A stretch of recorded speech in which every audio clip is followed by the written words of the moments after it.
Hello everyone, সকলে কেমন আছো? আশা করছি ভালো আছো। আজকে একটা নিউ ভ্লগ নিয়ে এসেছি। তো দেখতে থাকো যে আমি আজ কী করছি।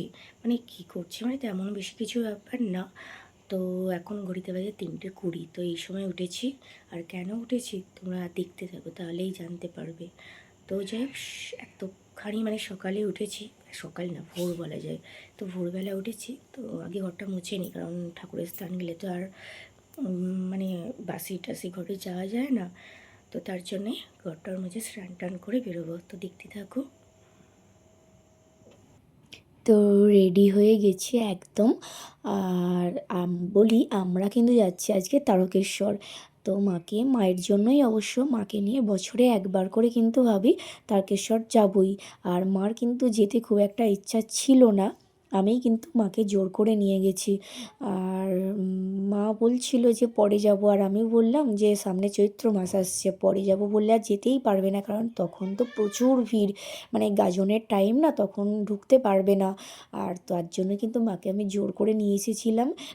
তো আজকে আজকে তো রবিবার, আজকে তো ওখানে যাচ্ছি। এরপরে প্লাস মঙ্গলবার মাকে এখন কয়েকদিন রাখবো, মঙ্গলবার মায়ের ডক্টরের চেক আপ আছে, তো ব্যারাকপুর যেতে হবে। তো তার জন্যই মাকে বললাম আগেই চলে এসে চেক আপের আগে একবার ঠাকুরের কাছে যাই, তাহলে এবছরে যাওয়াটা তোমার তো কমপ্লিট হয়ে গেল। তো দেখো, মায়াপুরের রোড এটা, আমাদের মায়াপুরের বাস স্ট্যান্ড।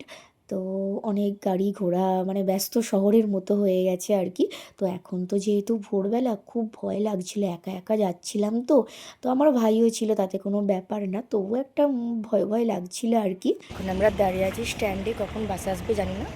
অবশ্য ফার্স্ট বাস থাকে 4:30-র সময়। তো আশা করছি এক্ষুনি চলে আসবে। এবার কতক্ষণ দাঁড়িয়ে থাকতে হবে জানি না, যেতে যেতে হয়তো ভোর হয়ে যেতে পারে।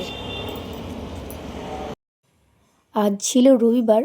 তো রবিবার না, আমাদের এখানে মায়াপুরে কিন্তু বিরাট একটা হাটের মেলা বসে আর কি। গরু ছাগল সমস্ত কিছুই পাওয়া যায় মায়াপুরের হাটে। তো আমি ওই কাকিমাটার কাছে গেছিলাম এই কারণেই, কারণ ওনাকে বলতে গেছিলাম যে ফার্স্ট বাস কটায় আছে। তো উনি বললেন 5:20-তে। আর আমার না একদম মনে ছিল না, যে আমি আগের বারও প্রায় 2 থেকে 3 মাস আগে যখন গেছিলাম, তখনও কিন্তু 5:20 বাসটাতেই গেছিলাম। কিন্তু তার আগে যখন যেতাম 4:20 বাসে যেতাম। তো টাইমটা এখন চেঞ্জ হয়ে গেছে আর কি। তো ওটাই মনে ছিল না। আর কি করা যাবে, প্রায় 1 থেকে 1.5 ঘন্টা মোটামুটি আমাকে বসে থাকতে হবে।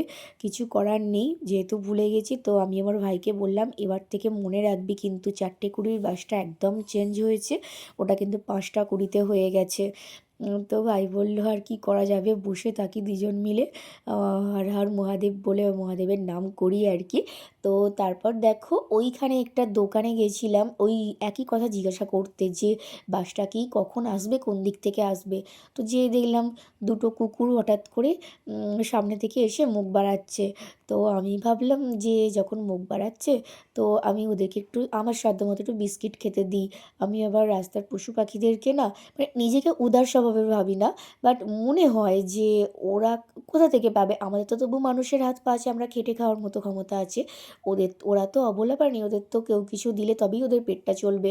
যে তার জন্য না আমি 2 প্যাকেট একটু 5 টাকা দামের বিস্কুট কিনে নিয়েছিলাম, নিয়ে ওদেরকে একটু খাওয়াচ্ছিলাম আর কি। তো আমরা তো বললাম যে সব সময় আমাদের হাত পা আছে, সব যখন খুশি খেতে পারি। জিজ্ঞাসা করলাম, প্রতিবারেই ভুলে যাই বাসের টাইমটা। 4:20 আমি ভেবেছিলাম, সেটা না 5:20 বাস। এখনও অনেকক্ষণ দেরি, 1 ঘন্টা প্রায় বসে থাকতে হবে। আগের বারেও আমি 1 ঘন্টা বসেছিলাম, যখন আমার ভাইকে নিয়ে একা এসেছিলাম প্রায় 2 মাস আগে। যাই হোক, এটা কিন্তু কোনো কন্টেন্টের জন্য করা না, কারণ তারপর আমি কন্টেন্ট করার আগেও কিন্তু আমি বছরে 2 থেকে 3 বার যেতাম। আর যাই হোক, এটা যাচ্ছি, এটা একটা স্মৃতি, বা যখন ব্লগ বানাচ্ছি তো সবাই দেখতে পাবে সেটুকুই। নাহলে আমার ভগবানের বা মন্দির টন্দির গেলে না খুব একটা ব্লগ বানাতে ইচ্ছা করে না। মনে হয় যদি ওখানেই যদি ব্লগ বানাই, আমি ভগবানকে ডাকার টাইম পাচ্ছি কোথায়, তাই না? তো যাই হোক, যাচ্ছি যখন ভাবলাম একটু বানাই, সেটাও হয়তো স্মৃতি হয়ে থাকে, বা তোমরা যখন দেখছো অনেকেই, তো সেটা দেখতে পাবে। তো বসে থাকতে হবে এতক্ষণ, থাকি বসে, কি আর করা যাবে। ফাইনালি বাস চলে এসেছে, আর আমরা বাসের মধ্যে উঠেও পড়েছি। প্রায় 1 থেকে 1.5 ঘন্টা বাদ বাস এসেছে আর কি। 1.5 ঘন্টা না, 1 ঘন্টা 20 মিনিট বা 10-15 মিনিট আমাকে বসে থাকতে হয়েছিল। আর তারপর দেখো, বলতে বলতে আমরা প্রায় পৌঁছে গেছি, একদমই পৌঁছে গেছি। মাকে নিয়ে একটু আস্তে আস্তে নামছিলাম, কারণ মার যেহেতু চোখটার একটু প্রবলেম আছে, যার জন্য মাকে বাসে ট্রামে নিয়ে গেলে না খুবই কষ্ট করে নিয়ে যেতে হয়, মানে একদমই হাত ধরে আর কি। মাকে নিয়ে একটু ছুটে ছুটে যাচ্ছি যাতে ঠাকুরের মন্দিরটা দেখতে পাই। ঠাকুরকে কিরকম পাওয়ার ছুটছে, আমার মতো পাগলের মতো আর কি। মনে হচ্ছে দেখতে পাবো না, দেখি যে দেখতে পাই আর কি। আমি তো ভীষণ মাকে ছুটিয়ে ছুটিয়ে নিয়ে যাচ্ছিলাম, কারণ এই কারণেই বাবার আসল যে মূর্তিটা ওটা কিন্তু 6:30টার পর কিন্তু ওটা বন্ধ করে দেয়। আর আমি ওটা দেখার জন্যই কিন্তু আমি ভোরবেলা যাই, নাহলে তো আমি যে কোনো টাইম মানে এনি টাইম যেতে পারতাম, দেখতে পেতাম। তো ওটার জন্যই কিন্তু আমরা একটু ছুটে ছুটে যাচ্ছিলাম বাবার আসল মূর্তিটা দেখার জন্য। তো মাকেও একটু পাগলের মতো ছুটিয়েছিলাম। মা বলে তোর জন্য আমি পড়ে মরে যাব। আমি বললাম না না, তুমি আমার সাথে এসো। মানে মায়ের হাতটা ধরেই ছুটেছিলাম। তো দেখো তাড়াতাড়ি করে এসে দেখলাম কপালে মানে দেখাটাও হয়তো আছে, আর অনেকক্ষণ ধরে ভালোভাবে একটু বাবাকে দর্শন করতে পেরেছি।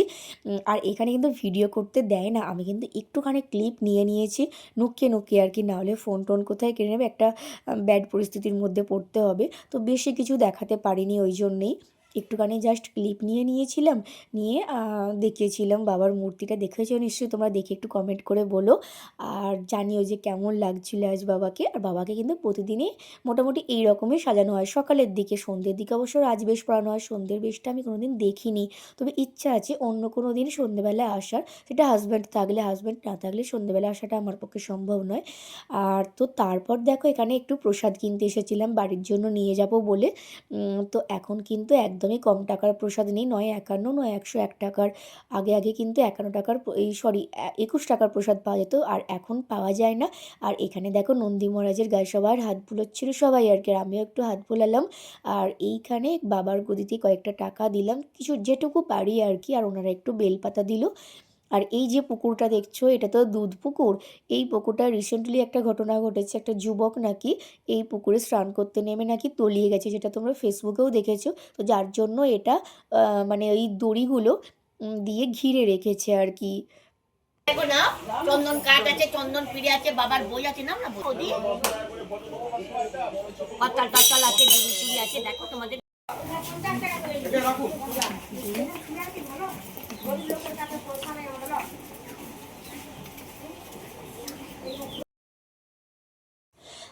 আর আমি না যখনই তারকেশ্বর আসি এই কাকিমাটার দোকানে আসি, আর এখান থেকে কিছু না কিছু একটু কিনে নিয়ে যাই, মানে তাগা নয় শিবেরই কিছু জিনিস, পাথর বাটি, এগুলোই আর কি এখান থেকে কিনে নিয়ে যাই। তো এই কাকিমাটা একটু তারই মধ্যে কমে দামে কম কম করে আর কি, যেহেতু চেনাশোনা হয়ে গেছে। আর হ্যাঁ বলি, আমার মা কিন্তু এসব ফালতু পয়সা খরচ করা একদম পছন্দ করে না, যার জন্য না আসতেও চাইছিল না। আমার শুধু বলছে যে তুই নাকি ফালতু, আমি নাকি ফালতু পয়সা খরচ করি, মানে কি কিনবো না কিনবো ওগুলো। আর এখানে আসলেও মানে আসলে মা দেখে নিয়েছে যে পান্ডারা নাকি ধরে এত টাকা নেয় অত টাকা নেয়, যার জন্য আমি পান্ডা ধরিনি। তো মা বললো যে এত টাকা খরচ হয়ে যাবে, যাস না। আমি বললাম না, অনেক তো পয়সা খরচ করি। তো এইখানে এলে হয়তো একটু আধটু খরচ হবে, তো সেটা আমার মনে হয় না সেটা খারাপ অপচয় হবে। তো মাকে এইসব বলেই জোর করে এনেছিলাম। তো এসে গেছি এখন আমরা প্ল্যাটফর্মে, এবার আমরা বাসে করে যাব, ট্রেনে করেও যেতে পারতাম, বাট ট্রেনের ব্যাপারটা না আমি সেইভাবে ঠিক জানি না, কোথায় উল্টো পাল্টা দিকে চলে যাব। আমার হাজব্যান্ড থাকলে হয়তো হাজব্যান্ডের সাথে গেলে হয়তো মানে একসাথে ঠিক করতে পারতাম বা জানতে পারতাম। আর মানে এখনকার যুগে ট্রেনের সম্বন্ধে কিছু জানে না, সেটা হয়তো আমিই হয়তো হতে পারে, এর থেকে বেশি আর কিছু না। আর এখানে মার না খুব খিদে পেয়েছিল, যার জন্য মার জন্য একটু ছোলা মুড়ি নিচ্ছিলাম, সিদ্ধ ছোলা আর কাঁচা ছোলা দুটোই ছিল আর কি। আর ওই দুটোই নিচ্ছিলাম। আর আমি তো ভাবলাম আমি যে আমার পুজো হয়নি, তো তার জন্য বাড়িতে যেয়ে পুজো করব, পুজো করার পর তারপর কিন্তু আমি কিছু খাবো। আর আজ যেহেতু রবিবার, বাড়িতে চিকেনও করতে হবে, সবাই আছে, আমার হাজব্যান্ড আছে, আমার মেয়ে আছে। আর মা চিকেন সেইভাবে পছন্দ করে না, কিন্তু আমি ভাবলাম যেহেতু আমি আজ বাবার পুজো দিয়েছি, আমি আজ চিকেন খাবো না, আমি আজ নিরামিষই খাবো।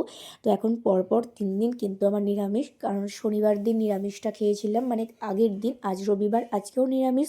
আর কাল হবে মানে সোমবার। সোমবার তো এমনিতেই আমি প্রত্যেক সোমবার নিরামিষ খাই। যাই হোক, আজকে নিরামিষ। আর আমি এই সময় কিছু খেলাম না, কারণ বাড়িতে গিয়ে পুজো করবো বলে। আর আমার ভাই বলল দিদি আমি বাড়ি চলে যাব, আর বাড়ি যাব না তোদের। তো ভাই নেমে পড়েছিল, আর আমি বাড়িতে পৌঁছে গেছিলাম, দেখলাম মেয়ে পড়তে বসেছে। তো আমি চেঞ্জ করে আমার ঠাকুরের পুজোটা করে নিলাম আর কি। আর আজকে সেইভাবে ফুল পাইনি, কেননা অনেকটা দেরি হয়ে গেলে, প্রায় 9টা 9:30 বাজতে যাচ্ছে। কাকিমা যেটুকু দিয়েছে সেটুকু দিয়েই পুজোটা সারলাম। আর মাও চলে যাবে বলছিল, আমি মাকে বললাম যেও না, কারণ তোমাকে আনা হয়েছে ব্যারাকপুরে যে ডক্টরের ডেট আছে মঙ্গলবার, সেই জন্যেই সেটা দেওয়ার পর আর বুধবার আছে দিঘি, আর সেই দিনকে তুমি মা দুর্গার কাছে যাই পুজো দিতে, আর এই কয়েকটা কাজ সারা হয়ে যাক তারপর তোমায় দিয়ে আসবো। মায়ের তো খুব খিদে পেয়েছিল, তো চা করে নিয়ে গেলাম ওপরে। মা বললো চাটা করে নিয়ে আয়, তো মায়ের জন্য চাটা করে নিয়ে গেছিলাম, আর আমিও একটু খেলাম আর কি। আর আমি চা দিয়ে না কাঁচা ছোলা দিয়ে মুড়ি খেতে খুব ভালোবাসি, মানে ভীষণই ভালোবাসি কাঁচা ছোলা দিয়ে মুড়ি খেতে, প্রায়ই খাই এটা। আর এবার তো নিচেতে যেতেই হবে, কেননা টাইম বয়ে যাচ্ছে আর কি, সবার খিদে পেয়ে যাবে। ওই জন্যই ভাতটা বসিয়েছিলাম, আর এখানে সবজির ঝোল করছিলাম। আর আমার তো আজকে নিরামিষ, তো তার জন্য আমি সবজির ঝোল আর একটু বড়া পোস্ত করেছিলাম। আর ওদের জন্য করেছিলাম চিকেন, মানে চিকেন যেহেতু হচ্ছে আজ একাদশীর দিন, কিন্তু চিকেন করাটা আমার মনে হয় খুব একটা ভালো না, মানে আমার একটু মনটা খচখচ করছিল, কিন্তু কি করব, মেয়ের বায়না। হাজব্যান্ডও একদিন বাড়িতে থাকে, ও ভাবে যে চিকেন দিয়ে না হলে কি করে খাবার। আমার শ্বশুরমশাইও তাই চিকেন খুব পছন্দ করে, রবিবার মানে সপ্তাহে একটা দিন আর কি। তো তার জন্য ভাবলাম ঠিক আছে আনো, কিন্তু আমি খাবো না, কারণ আমি তো বললাম আমি এমনিতেও খেতাম না আজকে, কেননা আমি পুজো দিতে গেছিলাম যেহেতু, তার জন্য। আর এই বড়া পোস্তটা দেখলে, ওই বড়া পোস্তটা কিন্তু আমার জন্য আর কি, আর আমার মাও খাবে অবশ্য। আর এই চিকেনগুলো বড়দের জন্য আর কি। আর এগুলোই রান্না করছিলাম। আর এখন কিন্তু আমি একদমই একা, মানে শাশুড়ি মা এখন কবে আসবে কে জানে, জানি না, উনি এখন বাপের বাড়িতে রয়েছেন। তো যাই হোক, উনি থাকলে অনেকটাই সুবিধা হয়, অনেক দিনই হয়ে গেছে, এবার আসার টাইম হয়ে গেছে। মানে এই যে এখানে মানে একটা জার্নি করে যাওয়া আসা, তারপর না একটু মানে মনে হয় একটু বসি, কিন্তু বসার আর টাইম পাই না, যেহেতু শাশুড়ি মা নেই। শাশুড়ি মা থাকলে হয়তো একটু বসতে আর করতে পারতাম, শাশুড়ি মা যেহেতু নেই তার জন্য বসার টাইমও নেই, রান্না বান্না কমপ্লিট করে তারপর বসবো। আর এখানে দেখো চলে এসেছিলো আমার একটা ফ্লিপকার্টের, মানে অনলাইনের একটা আমার ফাউন্ডেশন আমি অর্ডার করেছিলাম। ফাউন্ডেশনগুলো না সব শেষ হয়ে গেছে, আর একটা ফেস ক্যানাডার যে ফাউন্ডেশনটা আছে না, ওটা একদম স্কিনের কালারের, কোনো একটা গ্লো নেই, তার জন্য একটা অর্ডার করেছিলাম। আর এখানে আমার হাজব্যান্ড কী করেছিল, আজকে রবিবার তো অনেক বাজারপত্র এনেছিল, আর এগুলোই কিন্তু আমি ধুয়ে মায়ের ঘরে শুকোতে দিয়েছিলাম, ওগুলো শুকানোর পর ফ্রিজে ঢোকাবো। আর এইখানে আনাজের খোলাগুলো না গরুকে দিয়ে এলাম, মানে পাশের বাড়ি একজনদের গরু আছে, মানে স্কুল পাড়ার আর কি, একটা কাকিমা আছে, সে নিয়ে যায়, তো ওখানে দিয়ে এলাম। আর এই চিকেনগুলো আমার মেয়ের জন্য, মানে ও চিকেন কষা খেতে তো খুব ভালোবাসে, তো তার জন্যই দিয়েছিলাম আর কি। আর চিকেনটা দেখো আজকে কেমন হয়েছে, লাল লাল। আর আমি কিন্তু কোনো কিছু চেখে দেখিনি, কারণ আমি আজ খাবো না। তো আর কি বলবো, এই হলো আমার রান্না বান্না। আজকের ভিডিওটা তাহলে এতখানি, তোমাদের কেমন লাগলো অবশ্যই জানিও। টাটা বাই, সবাই ভালো থেকো, সুস্থ থেকো।